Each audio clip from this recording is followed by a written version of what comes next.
Hey there, absolutely gospel music fans and listeners and video watchers and everybody in between. We are so excited to be here today with none other than Mr. Daniel Riley, or as I know him, I've known him for many years as Danny.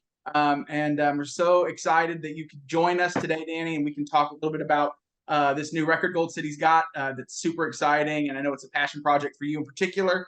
But first, let's just give us a little bit of a what's going on with Gold City? Well, we're currently we've got of course that latest CD out. We're currently working on another one. We're in the beginning stages of working on our next big CD, and of course, gearing up for a busy year. You know, the first quarter of the year is always slow, so we try to take advantage of the time that we have right now because it's going to get real busy soon. So there's a lot of things going on, a lot of great things, and we're just plugging away, man. Awesome, that's awesome. It's always a pleasure to speak with you. Like I said, I've known Daniel was gave other than my father. Daniel gave me my very first voice lesson, other than my dad, at Steve Hurt School of Music back in 1997. I was a snot-nosed 17-year-old who didn't want to sing Southern gospel music, and I think you were probably right there with me at that point in life too. You weren't Uh, interested in that, but funny how tables turn on us, right? In life, yeah, and so. Like I said, I've known you a while, and of course, you've known my brother as well, a long time, yeah. been a friend of the family for a long time. So I've it's always known a pleasure. I've known your family for a long time, That's and right. your mom, and of course your dad. Spent a lot of time with him, and so yeah, we go way back. Well, a lot of people don't know is that other than my first official Christian concert was a Gold City concert at a church. Dad took the whole family to, and it was the Brian Free, Ivan Parker era. Michael Fever. So that was my very first concert I ever went to. I remember my dad making me go to the bus door and knock on the door and see if I could get a signature from one of the guys on the bus. And so Yeah, I definitely remember that as a kid. I was probably, I don't know, 7 or 8, 9 years old at the time. So that was my very first concert ever. So Gold City has a special place in my heart as well. yes, sir. Well, Well, let's I oh, go tell ahead. the same story. I grew up in Gold City, so That's right. uh, Gold City has a special place in my heart too. I would imagine. I would imagine. Well, why don't we go ahead and talk about it? Let's talk about the new record. Actually came out last fall, right? Once and Yes. for all. And of course, this is a passion project. Tell us why this project is so special to Gold City, but also to you personally. Well, for anybody that has followed Gold City for a period of years, would remember my brother Doug Riley. Back in the late '80s, he became Gold City's drummer, and remained so for 17 years. He was an incredible musician, but the late '90s, he started writing and wrote a lot of incredible songs. Gold City recorded a lot of them through the years. Are You Ready was a big song. A lot of great songs. But 17 years ago, Doug was tragically killed in a car accident. And of course, that was a tough thing. You can't talk about losing a loved one here and it not be tough. It was devastating. But as time passed, I had a desire to do a project of his songs, and I actually started that process in about 2008, and we went in the studio back in 2008 and started cutting tracks for it. And as time passed, it kept getting shelved. We'd have a personnel change or something, and I wanted that project to be special. And when COVID hit, as most everybody can relate, we had a lot of time on our hands. And I thought, this is a good time to go in, and we have the time to spend on it. And I wanted it to be something he would be proud of. And so it was a special project for me. And of course, for all of Gold City. Some of the guys in our group never got to meet Doug, but me and Bruce, of course, Bruce was around Doug a lot when we were growing up. It's just he was a special man. He had unfortunately, it's not until we're gone that people start really so I get stories all the time of how Doug impacted somebody's life. Especially now, because, a lot of those people were young, they wanted to be a drummer or wanted to be in gospel music. He inspired a lot of people, and I get to hear those stories all the time.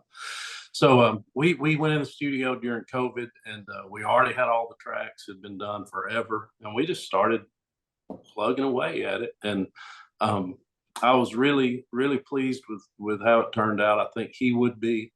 And the coolest thing about it was going back and finding a few songs that had never been recorded or had not been recorded in our genre.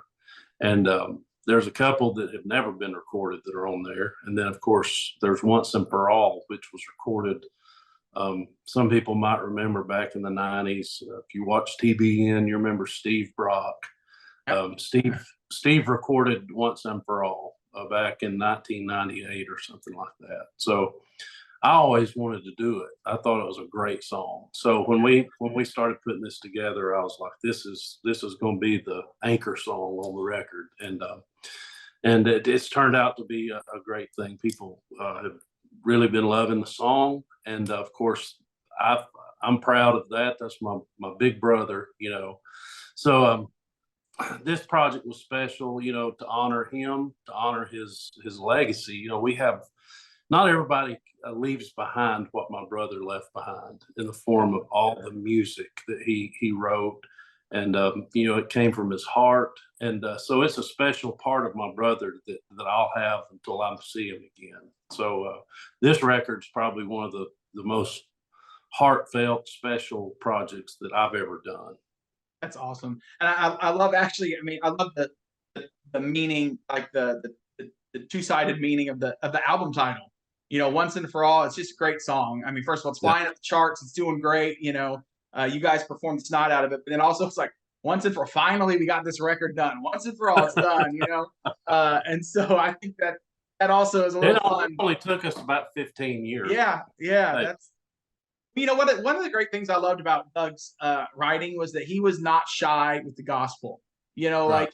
We need songs, of course. Always we need songs about the walk, the walk of faith that we go through, and the struggles that we do, and the highs and the lows. And of course we need all of that. But man, he just was not afraid to sing about the cross. He was not afraid to sing about the resurrection. You write songs about it, and that's what I love so much.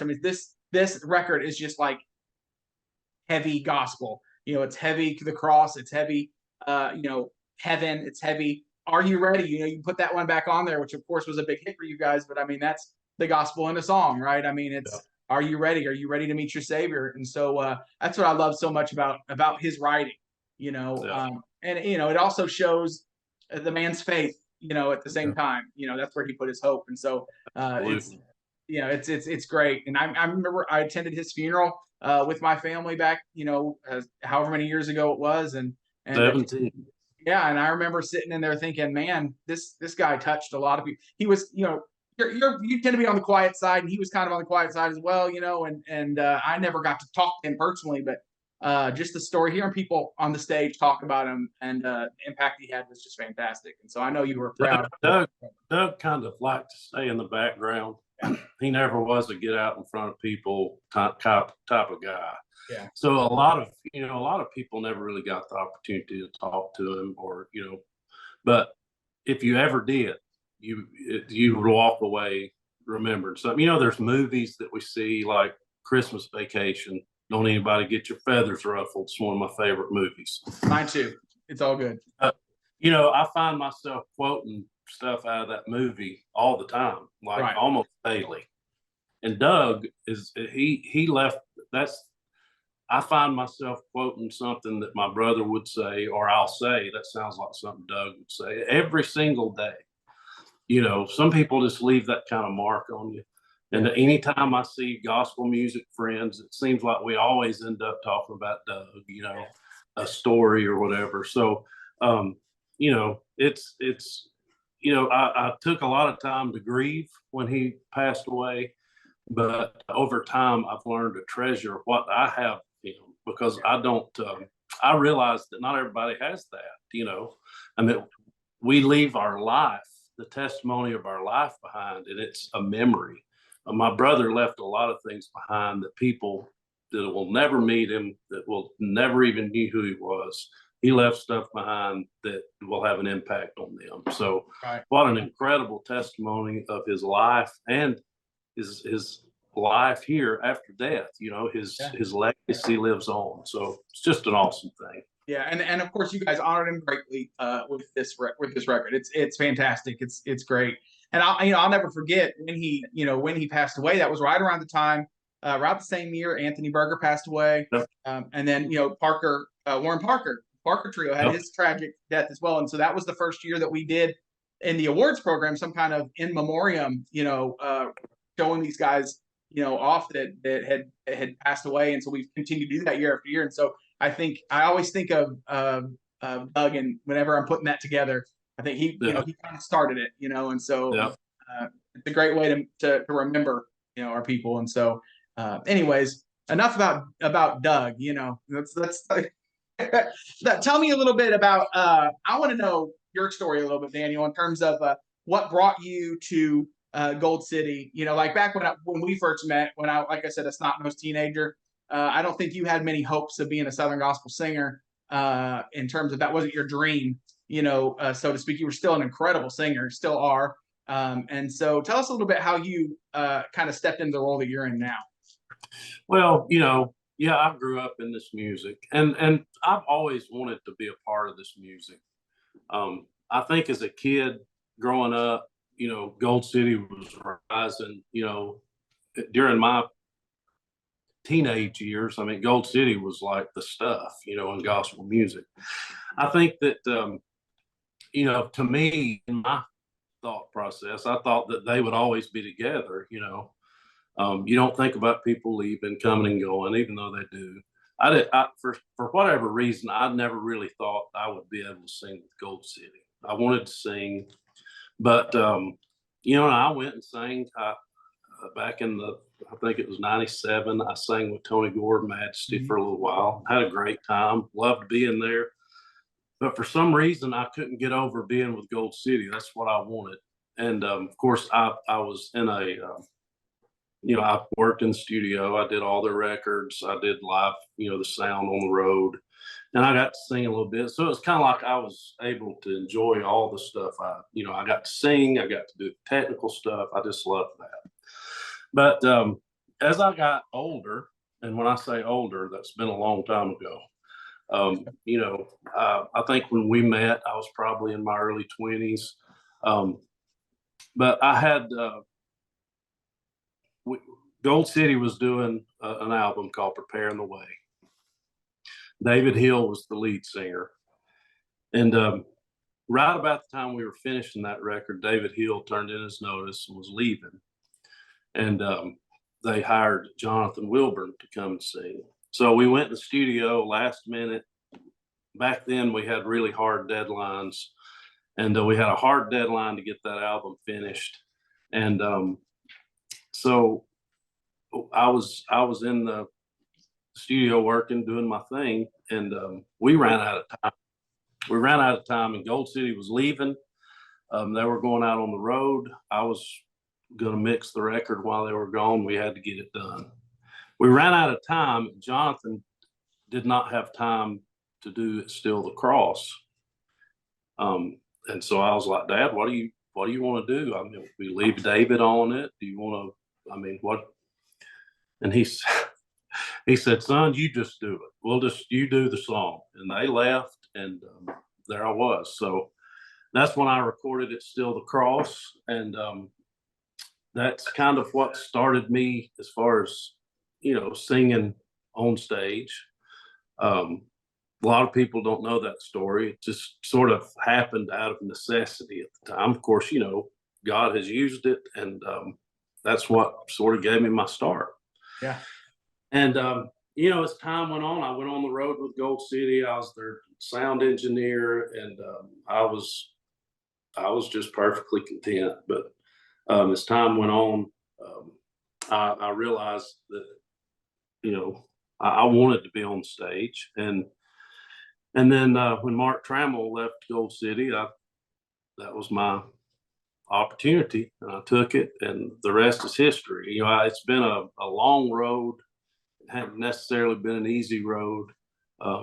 And I always wanted to sing. I never wanted to have a gospel group and run a gospel group and be responsible for all that stuff. But here I am. And, but God's been good to me, and he's blessed it, and we're still here. So, but I started my first official job with Gold City when I was 15. My unofficial job before that was, if may not be anybody on here old enough to remember, but Gold City used to sell these 3 cassettes banded up together. They call them 3 for 10s, 3 cassettes for $10.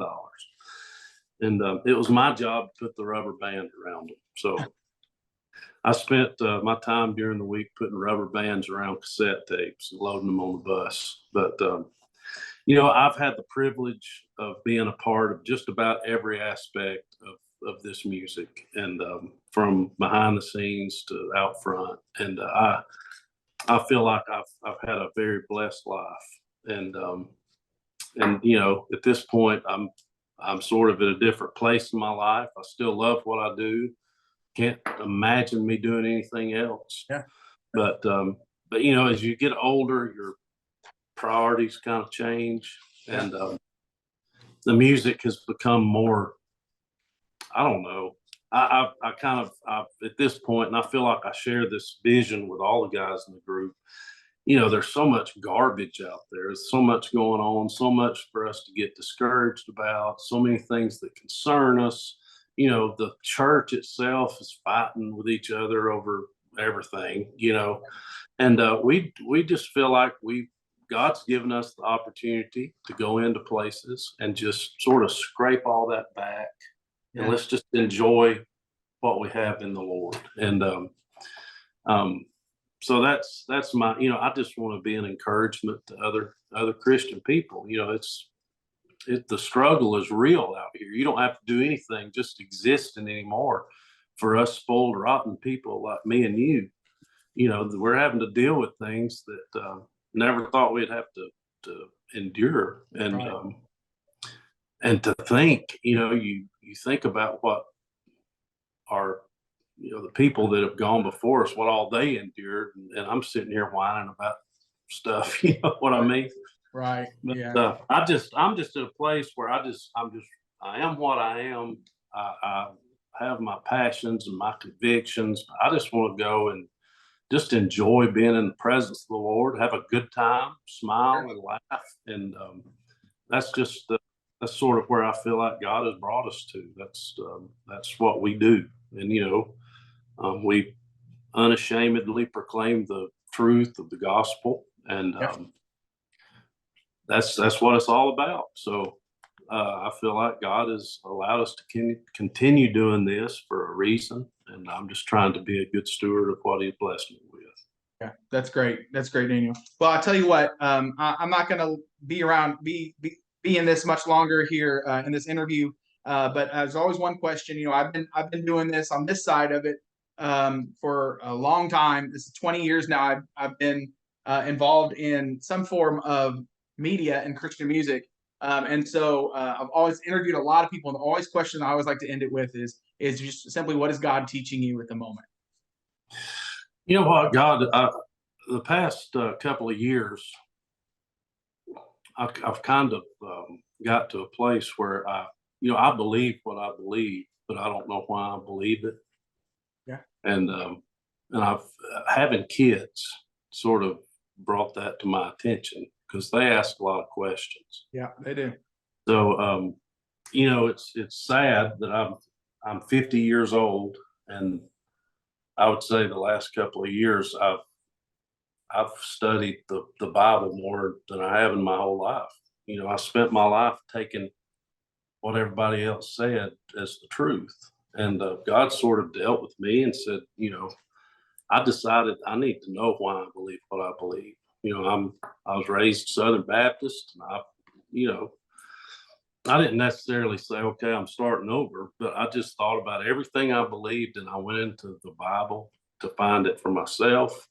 And some things he has showed me that I was completely wrong, and some things I was taught correctly, and but it's been an incredible journey, and I would encourage everybody that hears this to ask, to go through, even write it down, what I believe, my personal statement of faith, and then challenge yourself on why you believe it. Do you believe it because your preacher told you, or do you believe it because you know where it is? I believe God's word is the final authority. It's sufficient. It's got everything we need in it, and that's been an incredible experience for me. I've grown in the Lord more than in my entire life, and I wish that I could tell my 20-year-old self what I know now, but we can't do that. But so God has just been through His Word drawing me closer, and the more I get into it, I've kind of got where I was sitting on Facebook or some sort of social media, spending so much time, you sort of fall in a hole you can't climb out of. Yep. And honestly, I thought, what if I spent half that much time studying the Bible, Sure. Yeah, working on my relationship with the Lord? So, yeah, that's kind of where I've been, and I've grown a lot. Just in the last couple of years, and it's just because somebody said something that caused me to realize, I need to know why I believe what I believe. So that would be my word for the day. well, it's a great one. Yeah. If you're going to believe something, know why you believe it, and know that you can open this book and go exactly to where it is and say, this is why I believe what I believe. So that's great. I hope that answers your question. It answered it perfectly. Yes, answered it perfectly. Well, listen, like I said, we're not going to keep you much longer. I do want to encourage anybody who's going to watch this or listen to it or however you're going to do it. If you're like me, you're one of those who is completely moved over to digital and you only listen through Apple Music or Spotify or something like that, and you're not going to get a physical CD, at least go see the guys in concert, give them in the offering, buy a hat or a T-shirt, and support these guys no matter what. Where can they reach you? Where can they get your stuff? Well, our website is goldcityministries.com. Of course, we're on Facebook. I don't do all that stuff. Somebody else does, but we're on all that stuff. Search Gold City. But I think there's links to all that on our website, goldcityministries.com. If you're interested in booking us, you can call the Dominion Agency. Just look up Google the Dominion Agency. And of course, our office, so you can find our number, email address, all that on our website as well. So you pretty much find out any way to get in touch with us through our website. That's right. goldcityministries.com. All right. goldcityministries.com. You heard it here. Like I said, support them in some way financially, whatever way you can. I know they would appreciate it. And of course, it keeps our music alive as well. So thank you, Danny, again. Appreciate your time. Thank you for being a friend of our families, of this site, and we'll continue that friendship for as long as we can. Absolutely, man. It's been great. Thank you. All right. Thanks, man. Have a great day. All right. You too.